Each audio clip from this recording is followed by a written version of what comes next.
Hello everyone. कैसे हैं सब? Let's start. ओम विश्वानि देव सवितर्दुरितानि परासुव यद् भद्रं तन्न आसुव। मेरे समक्ष उपस्थित भारत के सभी भविष्य, जो भविष्य में जाकर के भारत का नाम रोशन करेंगे, जितने भी स्पीकर यहाँ पर आए हैं उन्होंने अपनी अपनी एक्सपर्टीज के हिसाब से आप सभी का जो नॉलेज का एक लेवल है उसको अपग्रेड करने की कोशिश की।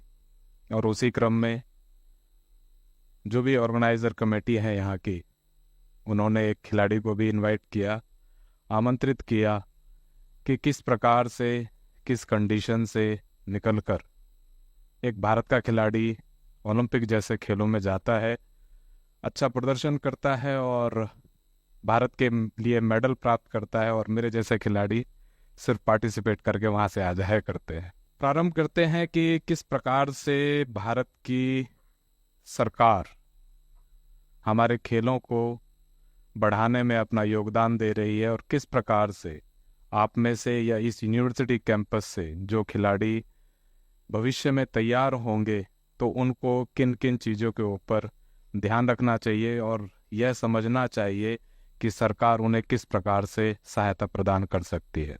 वस्तुतः भारतीय खेल प्राधिकरण, स्पोर्ट्स अथॉरिटी ऑफ इंडिया की तरफ से अनेकों ऐसी पॉलिसीज़ हैं जिनके माध्यम से अनेकों खिलाड़ी उन पॉलिसीज़ का फ़ायदा उठाते हुए भारत के लिए Commonwealth games, Asian games, Olympic games जैसे खेलों में मेडल प्राप्त कर रहे हैं और भारत का नाम रोशन कर रहे हैं।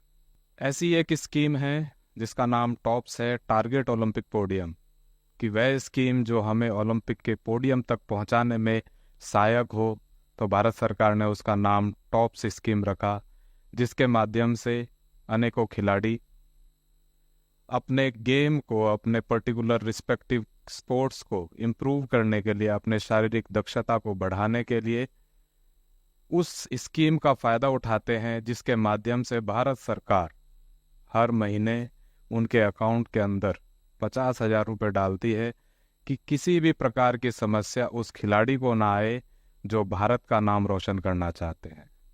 तो आप लोगों में से भी अगर कोई स्पोर्ट्स या खेल खेलना चाहते हैं, खेलते हैं, तो मैं ये कहना चाहूँगा कि भारत सरकार की तरफ से बहुत सारी ऐसी स्कीम्स हैं जिनका आप लाभ उठाते हुए अपने अपने परिवार का, अपने माता पिता का, अपने समाज का, अपने देश का नाम रोशन कर सकते हैं। इसी क्रम में एक स्कीम आती है NCOE, national centre of excellence, जिसके माध्यम से भारत सरकार, स्पोर्ट्स अथॉरिटी ऑफ इंडिया उन खिलाड़ियों को चयनित करती है जो खेलो इंडिया जैसे खेलों में अच्छा प्रदर्शन करते हैं, मेडल लाते हैं, या फिर जो लंबे समय से अच्छा प्रदर्शन कर रहे होते हैं। उनका सिलेक्शन करने के बाद में उनको एकोमोडेशन, फूड की व्यवस्था, डाइटिशियन की व्यवस्था, जिम की व्यवस्था एवं स्ट्रेंथ एंड कंडीशनिंग के माध्यम से शारीरिक दक्षता को बढ़ाने के लिए जो भी कार्य करने होते हैं, ऐसी व्यवस्था स्पोर्ट्स स्टेडियम्स के अंदर उनके लिए बनाई जाती है। हमारे देश में एक बड़ी समस्या है, और समस्या भी क्या कहूँ, एक दुष्प्रभाव है या दुष्प्रभाव है, कि हमारे देश के अंदर अच्छे कोचेज़ की व्यवस्था बहुत ही कम है। जितने भी अच्छे कोचेज़ होंगे वो देश के उन क्रीम खिलाड़ियों के पास में ही होंगे जो अच्छा प्रदर्शन कर रहे होंगे। अगर परंतु जो ग्रास रूट लेवल पे हैं, जैसे कि यूनिवर्सिटी कैंपस में देखें या किसी स्कूल कैंपस में देखें, तो वहाँ पर अच्छे कोचेज़ का हो पाना बड़ा ही मुश्किल हुआ करता है।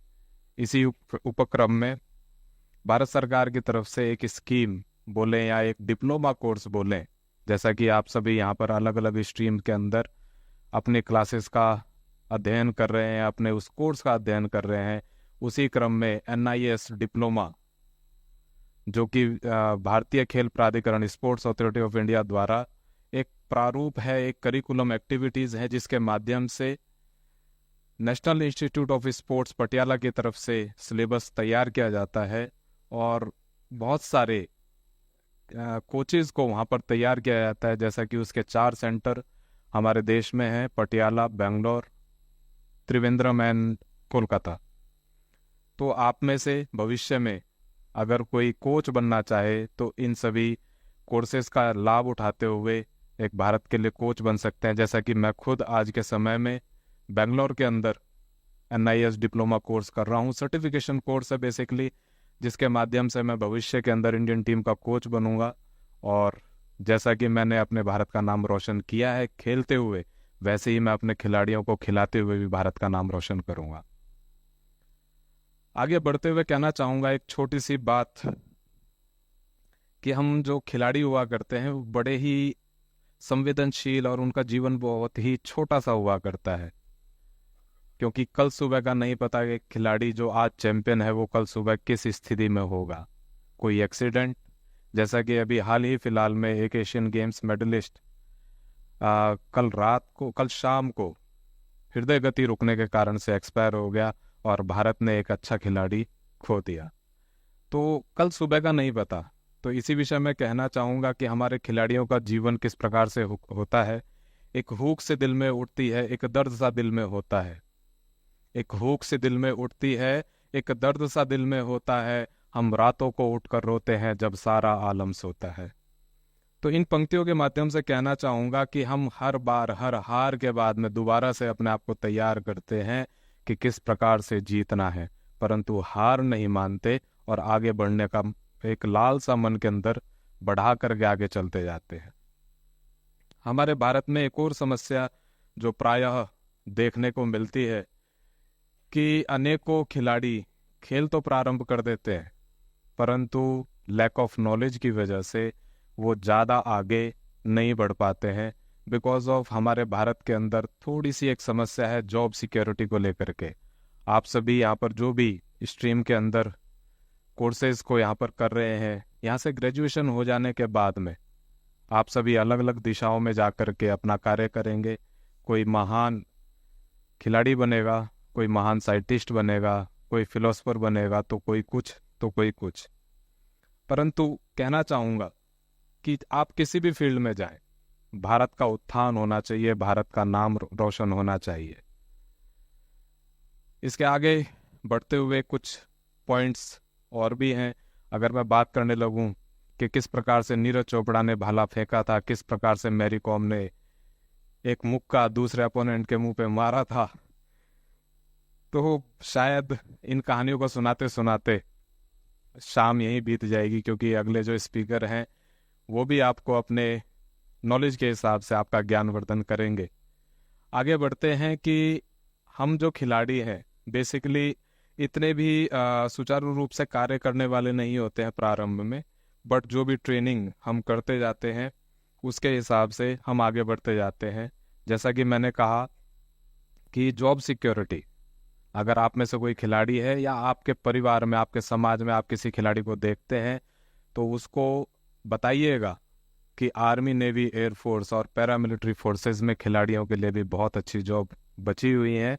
वो अच्छा प्रदर्शन करें और वहाँ से जॉब ग्रैब कर सकते हैं। जैसा कि मैं भारतीय वायुसेना का एक सिपाही, एक छोटा सा एग्जांपल देना चाहूँगा कि एक जो सोल्जर होता है, एक सिपाही होता है, वह सिर्फ अपने देश की रक्षा के लिए अपने बाउंड्री पे खड़ा हो सकता है, परंतु एक खिलाड़ी ये किसी भी, जैसे अगर मैं भारत की बात करूं या मैं विदेशों की बात करूं, तो कोई भी इंसान दूसरे देश के अंदर भारत का झंडा या दूसरे देश का झंडा हमारे देश के अंदर फहरा नहीं सकता। सिर्फ और सिर्फ एक खिलाड़ी के अंदर ही वह दम होता है कि वह जीतने के बाद में अपने अपने देश का झंडा उस एरिया के अंदर फहराते हुए घूमता है और छाती चौड़ी करके कहता है कि मैंने इस खेल के माध्यम से यहाँ पर मेडल प्राप्त किया।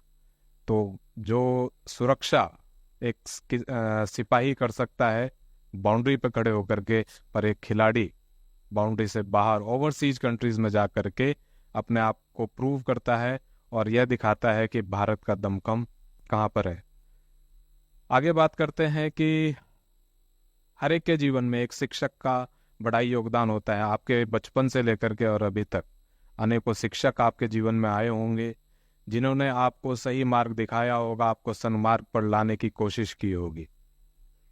क्योंकि एक गुरु का काम ही यह होता है कि वह अपने छात्र को अंधकार से निकाल करके प्रकाश की ओर लेकर के जाए। क्योंकि संस्कृत में एक उक्ति है, असतो मा सद्गमय तमसो मा ज्योतिर्गमय, कि अंधकार से प्रकाश की ओर ले जाने वाला वह गुरु हुआ करता है। वस्तुतः गुरु और शिष्य, जैसा कि अगर मैं स्पोर्ट्स की बात करूं तो कोच और स्टूडेंट दोनों पागल हुआ करते हैं। और वो पागल क्यों होते हैं? बिकॉज ऑफ उन्हें अपने भारत का नाम रोशन करना होता है, भारत के लिए पदक लाना होता है, इसलिए वो दोनों पागल होते हैं। और पागल हो भी क्यों ना, अगर पागल ही नहीं होंगे किसी चीज को पाने के लिए, अपने लक्ष्य को पाने के लिए, तो किस प्रकार से वे लक्ष्य को पा सकते हैं। इसी संदर्भ में मैं कहना चाहूंगा कि इन बिगड़े दिमागों में खुशियों के लच्छे हैं, इन बिगड़े दिमागों में खुशियों के लच्छे हैं। हमें पागल ही रहने दो, हम पागल ही अच्छे हैं। अगर इस पागलपन से भारत की पदक तालिका ऊपर जाती हो, अगर इस पागलपन से भारत का नाम रोशन करने का मौका मिलता हो, अगर इस पागलपन से ओलंपिक वाला ब्लेजर पहनने का मौका मिलता हो, तो मैं ये समझता हूँ कि मेरे समक्ष जो श्रोतागण है वो भी पागल बनना चाहेंगे।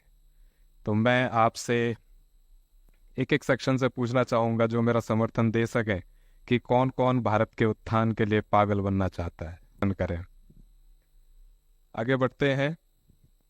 आप सभी यूथ हैं, जैसा कि मैंने कहा कि भविष्य में जाकर के आप में से कोई महान साइंटिस्ट होगा, तो कोई राजनेता होगा, कोई लीडर होगा।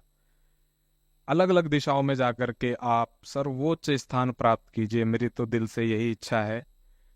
और जब तक आपका नाम इतिहास में दर्ज नहीं होता तब तक आपको रुकना नहीं है। मैंने अपने जीवन में अपने आप को इतिहास में दर्ज करवा दिया। अगर कोई गूगल करे दीपक कुमार शूटर तो मेरा सब कुछ डाटा वहाँ निकल करके आएगा। तो आप लोग भी अपना नाम अगर दर्ज करवाना चाहते हैं तो आपको भी कुछ लाइन से हट करके काम करना पड़ेगा, तब जाकर के आपको कोई गूगल के ऊपर ढूंढ सकता है। क्योंकि सफलता कभी भी पक्की नहीं होती, सफलता कभी भी पक्की नहीं होती और असफलता कभी भी अंतिम नहीं होती। इसलिए अपनी कोशिश को तब तक जारी रखो, इसलिए अपनी कोशिश को तब तक जारी रखो जब तक आपकी जीत इतिहास में पक्की नहीं होती, जब तक आपकी जीत इतिहास में पक्की नहीं होती। अंत में अपनी वाणी को विराम देने से पहले मैं धन्यवाद करना चाहूँगा शिवनादर कैंपस के सभी जो इस इवेंट को ऑर्गेनाइज कर रहे हैं, उन सभी लोगों को जिन्होंने अलग अलग दिशाओं के एक्सपर्टीज को यहाँ पर बुलाने की एक इच्छा रखी और हम सभी से कांटेक्ट किया, और तब जाकर के आपके समक्ष मेरे जैसे अन्य कोई स्पीकर आकर के जा चुके हैं।